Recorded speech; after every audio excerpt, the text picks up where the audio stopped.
Hey friends, if you wish to change the local account password on your computer using command prompt, then please watch this video. I will guide you through the procedure.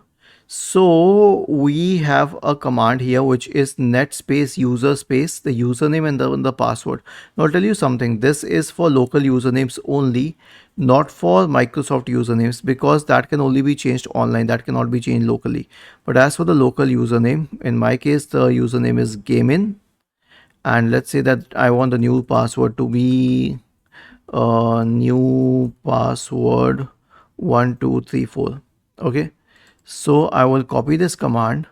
I'll search for command prompt in the Windows search bar and click on run as administrator in the right pane. I'll paste it here and I'll hit enter. Now I won't hit enter because my account is a Microsoft account, but if you wish to change it, simply click enter and it will change the password. So this is how you can do it through the command prompt, and this is a much easier method than changing it through settings, because that has a lot of prompts. Was this helpful? If yes, then please subscribe to the channel, and if not, then let us know in the comment section of the video on how we could help you further. Thank you for watching this video and have a nice day.